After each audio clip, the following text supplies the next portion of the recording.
Mata kuliah Filsafat Hukum dan Etika Profesi, Modul 5, Kegiatan Belajar 2, Instrumen Hukum dan Kelembagaan HAM Nasional dan Internasional. Dalam kehidupan, seringkali orang meneriakkan pentingnya perlindungan terhadap hak asasi manusia atau HAM, akan tetapi sering pula orang salah memahami bahwa demi melindungi haknya, seseorang beranggapan bahwa dirinya dapat melanggar hak orang lain dengan sengaja. Disinilah diperlukan peraturan untuk keseimbangan antara hak dan kewajiban masyarakat. Masyarakat yang demokratis perlu mengedepankan kepentingan bersama. Oleh karena itu, seseorang warga negara yang demokratis tidak akan memaksa kehendaknya secara berlebihan sembari mengabaikan hak sesamanya. Indonesia adalah negara hukum. Demikian bunyi pasal 1 ayat 3 Undang-Undang Dasar Negara Republik Indonesia 1945. Pasal tersebut telah memberi batasan yang amat jelas bagi seluruh warga negara Indonesia bahwa semua aspek kehidupan kita diatur berdasarkan hukum yang bersifat adil dan berlaku secara menyeluruh. Dalam konteks negara hukum ini, negara atau pemerintah menjamin dan mengatur pelaksanaan hak asasi manusia atau HAM. Berikut ini akan dibahas satu persatu mengenai instrumen dalam hukum dan kelembagaan HAM nasional maupun internasional. A. Instrumen hukum HAM nasional dan internasional. Untuk mengatur pelaksanaan hak asasi manusia dibutuhkan instrumen dan dibutuhkan aturan dan instrumen pendukung. Oleh karena itu, PBB membuat seperangkat instrumen pelaksanaan penegakan, penghormatan, dan pemajuan hak asasi manusia atau HAM sebagai acuan dari setiap negara. Setiap instrumen tersebut mengacu pada undang-undang internasional hak asasi manusia yang diakui secara universal. Tidak semua instrumen tersebut mengikat secara legal, misalnya deklarasi. Walaupun demikian, deklarasi memiliki efek politis jika dilanggar, sementara itu, konvensi memiliki fungsi yang mengikat setiap negara yang telah meratifikasinya. The International Bill of Rights atau Undang-Undang Internasional Hak Asasi Manusia terdiri atas 1. Deklarasi Universal Hak Asasi Manusia. 2. Konvenan Internasional Hak-Hak Ekonomi, Sosial, dan Budaya. 3. Konvenan Internasional Hak-Hak Sipil dan Politik.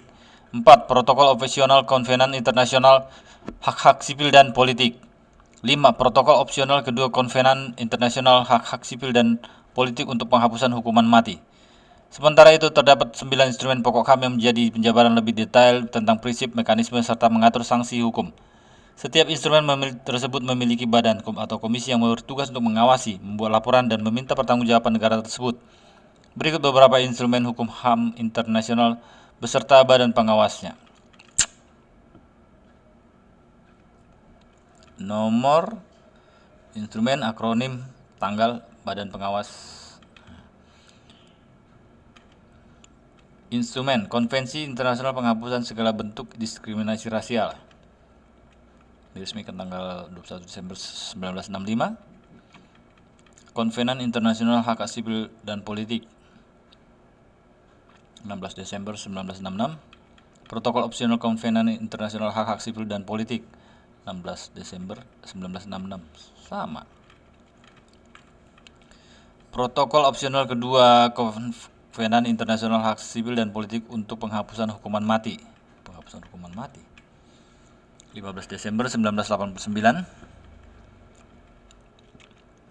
Konvenan Internasional Hak Ekonomi, Sosial, dan Budaya, 16 Desember 1966. Konvensi Penghapusan Segala Bentuk Diskriminasi Terhadap Perempuan, 18 Desember 1979. Protokol Opsional Konvensi Penghapusan Segala Bentuk Diskriminasi Terhadap Perempuan, masih sama.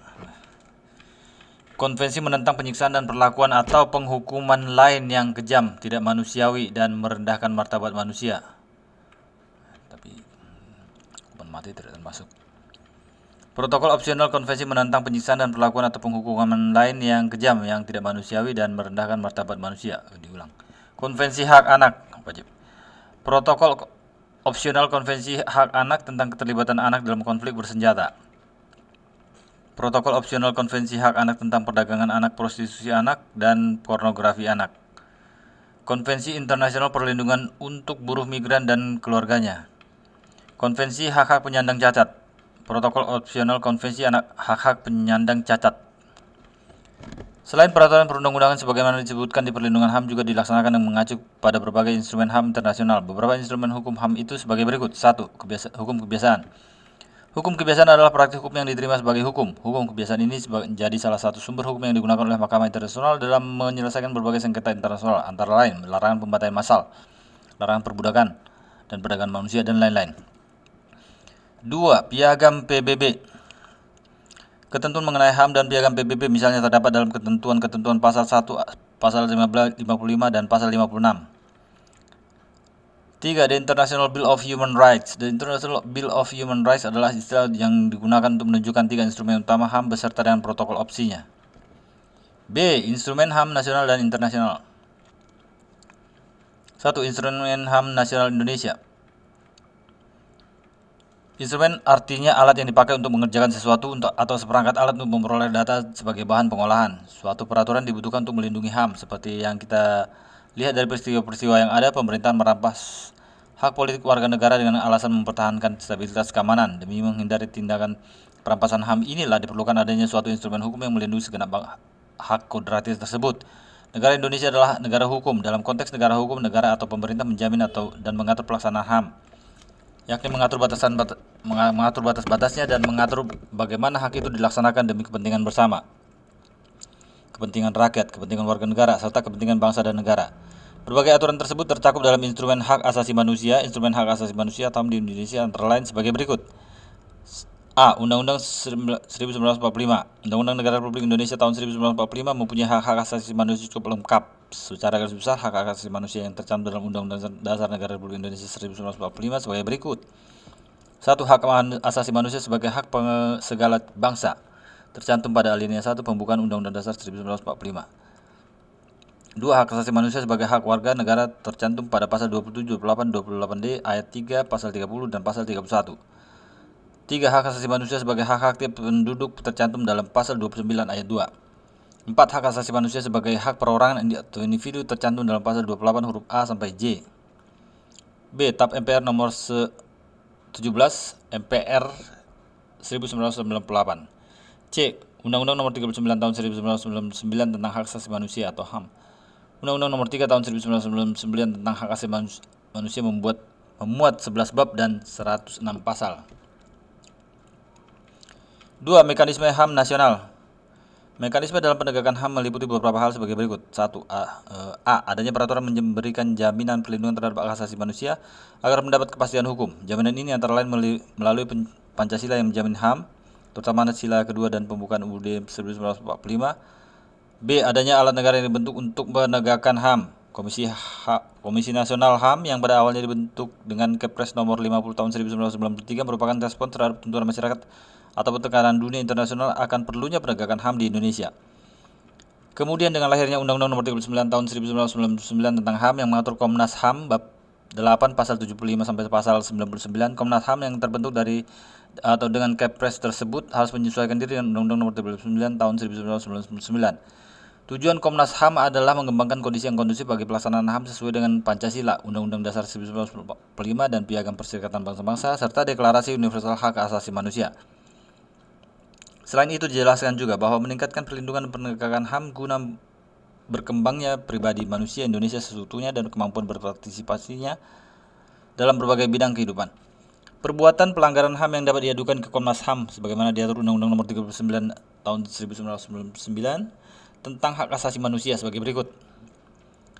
A. Pelanggaran atas hak hidup, hak berkeluarga dan hak melanjutkan keturunan, hak untuk mengembangkan diri dan hak memperoleh keadilan, hak atas kebebasan pribadi, hak atas rasa aman, hak atas kesejahteraan, hak turut serta dalam pemerintahan, hak wanita, dan hak anak.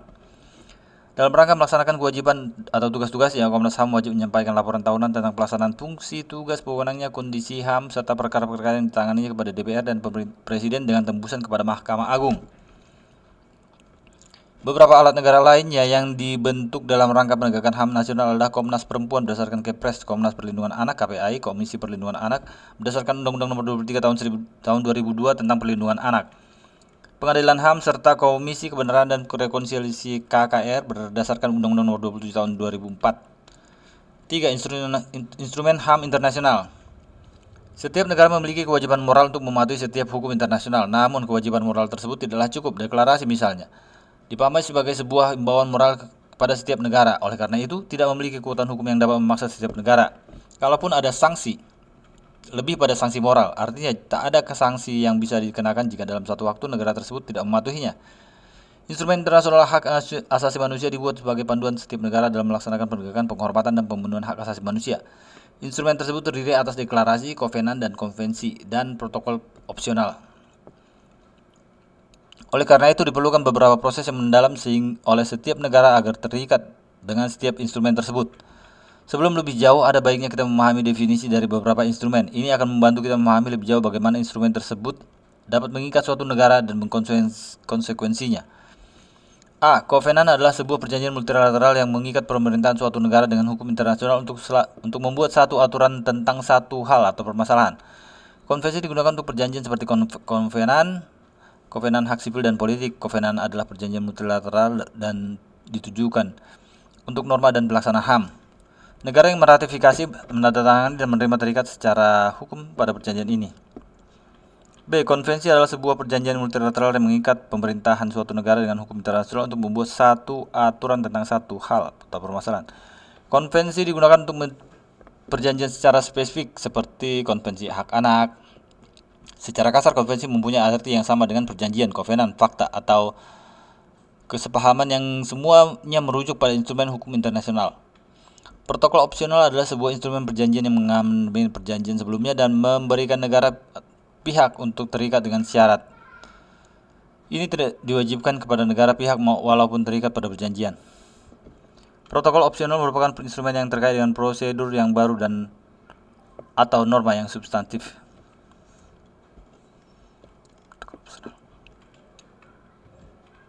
Setiap negara tidak secara otomatis terikat pada sebuah instrumen. Negara tersebut harus menjadi bagian dari instrumen tersebut melalui proses ratifikasi, aksesi, dan suksesi.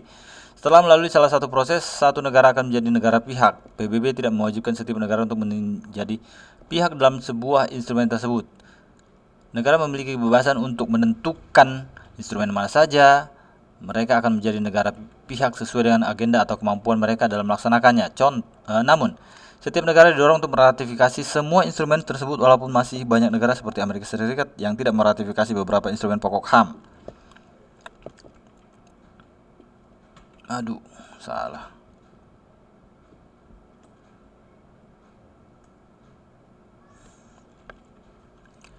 Ratifikasi adalah proses adopsi terhadap satu perjanjian internasional ke sistem hukum yang berlaku di satu negara. Proses ini hanya dapat dilakukan oleh negara yang sebelumnya sudah menandatangani perjanjian selama terbukanya periode untuk membubuhkan tanda tangan. Ratifikasi terdiri atas dua tindak prosedural. Pada tingkat dalam negeri, ratifikasi membutuhkan persetujuan dari badan konstitusi yang sesuai, biasanya kepala negara atau parlemen. Dalam konteks Indonesia, ratifikasi dilakukan melalui keputusan presiden atau undang-undang. Aksesi adalah proses adopsi suatu negara terhadap suatu perjanjian yang dapat dilakukan oleh suatu negara yang belum atau tidak menandatangani perjanjian yang bersangkutan. Negara-negara meratifikasi perjanjian baik sebelum maupun sesudah perjanjian diberlakukan. Suatu negara juga bisa menjadi pihak yang ikut serta dalam suatu perjanjian internasional melalui suksesi, yaitu ikut pada bagian tertentu dari perjanjian tersebut dan melalui deklarasi. Dalam melakukan ratifikasi, suatu negara bisa melakukan reservasi atau deklarasi terhadap suatu perjanjian. Dengan adanya reservasi tersebut, walaupun terikat dengan sebuah perjanjian, negara tersebut dapat mengajukan keberatan terhadap beberapa hal. Tindakan tersebut diperbolehkan selama tidak mengurangi tujuan dan substansi dari perjanjian tersebut. Sebagai contoh, Indonesia melakukan reservasi terhadap Kovenan Internasional Hak-Hak Sipil dan Politik. Pasal 1, semua bangsa berhak untuk menentukan nasib sendiri. Berdasarkan hak tersebut, mereka bebas untuk menentukan hak status politik mereka dan bebas untuk mengejar kemampuan ekonomi, sosial, dan budaya mereka.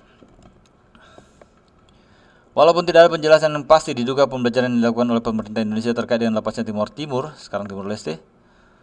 Instrumen utama dalam kelembagaan HAM internasional meliputi A. Pernyataan sedunia mengenai hak asasi manusia, The Universal Declaration of Human Rights. B. Konvenan internasional mengenai hak-hak sipil dan politik, The International Covenant on Civil and Political Rights. C. Konvenan internasional mengenai hak-hak ekonomi, sosial, dan budaya, The International Covenant of Economic, Social, and Cultural Rights. D. Traktat-traktat pada bidang khusus HAM. Masyarakat internasional terus memajukan instrumen dan HAM dalam bidang-bidang khusus yang berkenaan dengan HAM. Ada beberapa traktat khusus. Traktat tersebut memiliki kekuatan yang mengikat bagi negara yang menjadi pesertanya. Semua instrumen internasional merujuk pada UDHR, Bahkan banyak konstitusi di berbagai negara merujuk pada UDHR untuk lebih mengefektifkan implementasi berbagai ketentuan mengenai HAM tersebut. PBB membentuk organ terlengkap yaitu Komisi Hak Asasi Manusia, The Commission of Human Rights. Komisi ini merupakan badan yang sangat penting kaitannya dengan upaya pemajuan dan menegakkan HAM. Badan tersebut melakukan studi, misi pencari fakta, mempersiapkan sebagai rancangan konvensi dan deklarasi, membahas berbagai pelanggaran HAM dalam sidang-sidang umum atau khusus PBB, serta memperbaiki prosedur penanganan HAM. Di samping itu, untuk memantau pelaksanaan traktat-traktat khusus serta dibentuk 6 komite untuk mengawasi pelaksanaan traktat-traktat tersebut di masing-masing negara peserta traktat. Keenam komite tersebut sebagai berikut. A. ICCPR Human Rights Community bertugas mengawasi pelaksanaan International Covenant on Civil and Political Rights. ICCPR. B. Committee on Economic, Social and Cultural Rights bertugas mengawasi pelaksanaan International Covenant dan Economic, Social dan Cultural Rights. C. Committee on the Elimination of Racial Discrimination memiliki tugas mengawasi pelaksanaan International Convention on the Elimination of all forms of racial discrimination. D. Committee on the Elimination of Discrimination Committee on the Elimination of Discrimination Against Women bertugas untuk mengawasi pelaksanaan Konvensi on the Elimination of all forms of discrimination against women. CEDAW. Committee Against Torture bertugas dalam mengawasi pelaksanaan Konvensi on Harm, Torture, dan other vulnerable, inhuman, or degrading treatment or punishment. F. Committee on the Right of Child bertugas mengawasi pelaksanaan Convention on the Right of the Child. Badan ini dibuat oleh Economic dan Social Council dari PBB untuk membinahi masalah HAM yang merupakan salah satu dari sejumlah badan HAM internasional yang pertama dan terpenting. 4. Mekanisme HAM internasional. Dewan Ekonomi dan Sosial adalah badan yang bertanggung jawab terhadap HAM di dalam struktur PBB. Dalam Piagam PBB pasal 62 ditentukan, Dewan ini diperbolehkan membuat rekomendasi dengan tujuan untuk mendorong perhatian dan pengawasan terhadap hak asasi manusia serta kebebasan bagi semua. Ia diperbolehkan menyiapkan draft konvensi yang akan diserahkan kepada majelis umum dengan memperhatikan hal-hal itu makin jatuh ke tangan yang berkepentingan. Akan tetapi, terhadap pengajuan usul-usulan rekomendasi dan laporan-laporan investigasi tentang HAM kepada majelis hukum merupakan tanggung jawab Komisi HAM. Komisi HAM merupakan bagian hak-hak asasi manusia pokok sejak lahirnya PBB.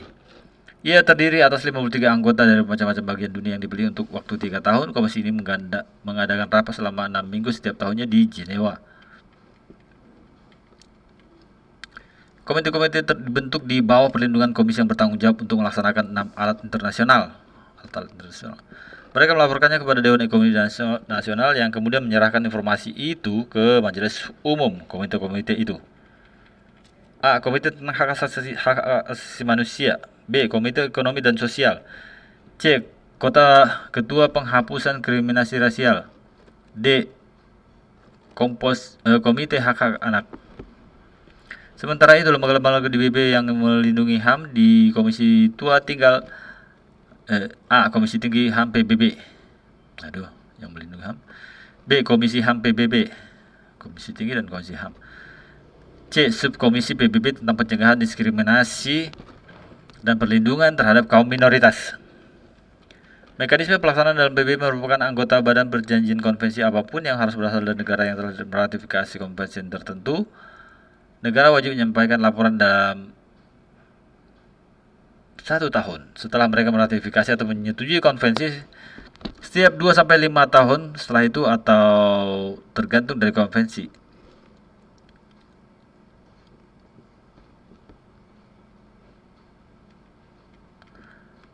Laporan ini berisi undang-undang yang dilaksanakan negara untuk memenuhi kewajiban-kewajiban. Di bawah beberapa konvensi dan karena keadaan yang sangat khusus, negara mungkin memberikan informasi pada komisi ahli bahwa negara lain tidak atau belum melaksanakan kewajiban-kewajiban konvensi. Seseorang dalam membuat pengaduan tentang pelanggaran harus dalam bentuk tulisan. Setelah syarat dipenuhi, komisi akan menguji dan memutus apakah orang tersebut benar telah mengalami pelanggaran HAM. Proses pengaduan ini mungkin memakan waktu 3-4 tahun setelah semuanya dipertimbangkan. Selain itu, mekanisme pelaksanaan lainnya yang disepakati oleh PBB adalah model umum untuk membuat pengaduan. A. Kelompok kerja dan pelopor khusus. B. Membuat pengaduan publik dan pribadi.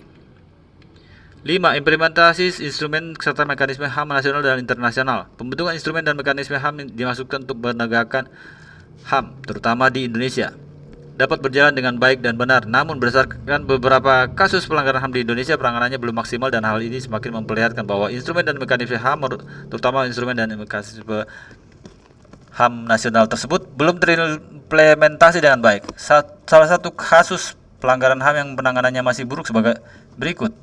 A. Kasus Marsinah. Marsinah adalah seorang aktivis buruh. Ia adalah karyawati PT CPS. Tahun 1993, almarhumah Marsinah ditetapkan sebagai penerima Yap Tiam Hien Award. Almarhumah dinilai sebagai sosok yang sangat gigih membela HAM kaum buruh walau harus menerima risiko mati dibunuh. Mayat Marsinah ditemukan pada 9 Mei 1993 di Dusun Jegong, Kabupaten Nganjuk, Jawa Timur. Diduga keras ia dibunuh karena memiliki keterlibatannya dalam demonstrasi buruh di PT CPS pada 3-4 Mei 1993. Pada 30 September 1993 dibentuk tim terpadu untuk melakukan penyelidikan dan penyidikan kasus pembunuhan Marsinah. Tim tersebut menangkap, memeriksa, dan mengajukan 10 orang yang diduga terlibat dalam pembunuhan Marsinah. Persidangan berlangsung sejak persidangan tingkat pertama, banding, dan kasasi. Dalam persidangan tingkat kasasi di Mahkamah Agung, semua terdakwa ternyata dibebaskan dari segala dakwaan alias bebas murni. Putusan tersebut tentu menimbulkan ketidakpuasan di kalangan masyarakat.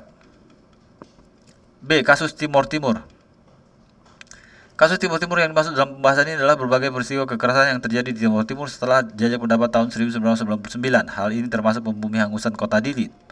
Menurut temuan KPP HAM, dalam kasus ini telah terjadi pelanggaran HAM berat. Pelanggaran HAM berat tersebut meliputi pembunuhan massal dan sistematis, penganiayaan dan penyiksaan, penghilangan paksa, kekerasan berdasarkan gender, pemindahan penduduk secara paksa, serta pembumi hangusan. Sejumlah tersangka kasus Timur Timur telah diajukan ke pengadilan HAM. Ternyata proses hukum dan hukuman yang dijatuhkan tidak mencerminkan rasa keadilan yang hidup dalam masyarakat. Konvensi internasional yang telah diratifikasi, undang-undang, dan berbagai hal yang mengatur kelangsungan HAM di Indonesia pun semakin sulit dijalankan. Semua instrumen dan mekanisme HAM yang ada di bagai aksesori yang membuat perih derita korban pelanggaran HAM di Indonesia. Berbagai instrumen hukum HAM itu tampaknya belum mencukupi untuk menjamin tegaknya HAM. Sejarah menunjukkan terjadinya berbagai kejahatan kemanusiaan, crime against humanity, kejahatan agresi, crime of aggression, kejahatan perang, crime of war, dan kejahatan genosida, crime of genocide. Menghancurkan atau memusnahkan seluruh atau sebagian kelompok bangsa atau ras, kelompok etnis, dan kelompok agama dengan cara-cara tertentu. Beberapa peristiwa pelanggaran HAM berat yang pernah menjadi isu internasional itu mengakibatkan jatuh begitu banyak korban manusia seperti berikut ini. 1. Adolf Hitler menumpas lawan-lawan politiknya secara massal. Berbagai kejahatan kemanusiaan dilakukannya seperti pembasmian orang-orang Yahudi dan penyerbuan Austria dan Cekoslovakia serta Polandia. 2. Benito Mussolini selama masa pemerintahannya menangkap dan membunuh lawan-lawan politiknya. 3. Rezim apartheid yang dipimpin minoritas kulit putih melakukan penindasan terhadap warga negara berkulit hitam.